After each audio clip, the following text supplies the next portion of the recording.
El ruso es uno de los idiomas más populares en el mundo, hablado por más de 260 millones de personas.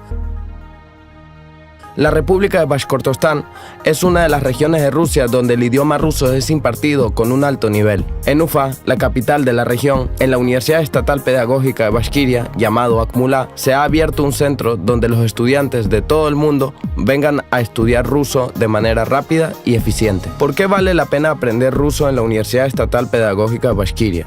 Porque existe buen nivel educativo, buenas posibilidades, seguro, condiciones de estadía favorables, precios competitivos, una cultura muy rica y muchos lugares interesantes para visitar.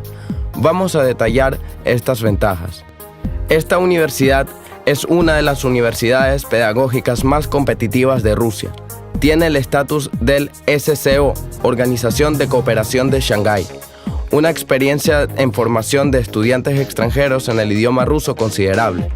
Hay cursos para niveles básicos y avanzados, una comunicación constante con rusoparlantes nativos, lo cual ayuda al aprendizaje. Los egresados pueden optar por realizar un examen de certificación en ruso y otra lengua extranjera. 2. Buenas oportunidades. El conocimiento del ruso posibilita estudiar a nivel de licenciatura, máster y posgrado en cualquier universidad rusa, para ejercer el periodismo, hacer negocios, para trabajar en el servicio público y político y establecer contactos con diferentes personas. 3. Seguridad. Personas de diferentes culturas y religiones viven en paz en Bashkortostán.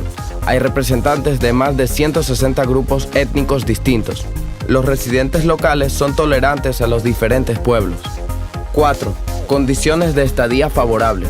Los estudiantes internacionales viven en dormitorios de 2 o 4 personas. Existe suficiente espacio y bajos costos de vida en Ufa, donde hay más de 1 millón de habitantes. 5. Precios competitivos.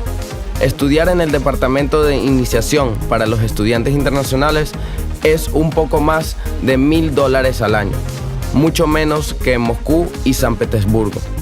En el departamento preparatorio puedes estudiar si obtienes una beca del gobierno ruso. 6. Cultura y atracciones. Ufa es una ciudad antigua, la cual fue fundada en el siglo XVI. Existen muchos lugares históricos y hermosas estructuras, parques, fuentes y monumentos únicos. También existen 8 universidades, 9 teatros, múltiples galerías de arte y 20 museos. Bashkortostán es una tierra con una naturaleza magnífica. Shikani, la Reserva Natural Sulangtaz, el Parque Nacional Bashkiria, la montaña Irimiel y otros lugares que valen la pena visitar. Bienvenido, estaremos encantados de verlos en nuestra universidad.